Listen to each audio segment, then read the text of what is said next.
Working the graveyard shift is never easy, but what if your job was to guard a place where the dead don't stay buried? This is the story of the graveyard shift, a night watchman's worst nightmare.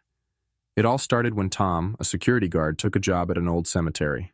The pay was good and the hours were quiet, or so he thought. On his first night, he was given a simple task: patrol the grounds and make sure no one entered after dark. At first, the job was uneventful. But as the night wore on, Tom began to notice strange things. The air grew colder, and the shadows seemed to move on their own. He heard the sound of footsteps, but when he turned to look, no one was there. That's when he saw it, a figure standing among the graves. Its face was pale, its eyes hollow. It didn't move, but its presence was overwhelming. Tom tried to radio for help, but the signal was dead. The figure began to walk toward him, its movements jerky and unnatural. Tom ran, but the cemetery seemed to stretch on forever. The graves began to open and the dead began to rise.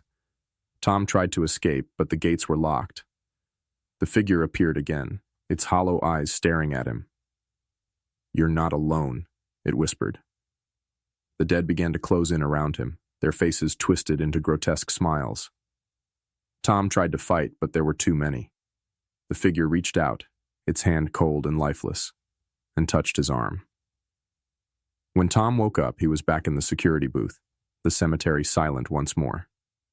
But he knew the dead were still there, waiting for him to let his guard down.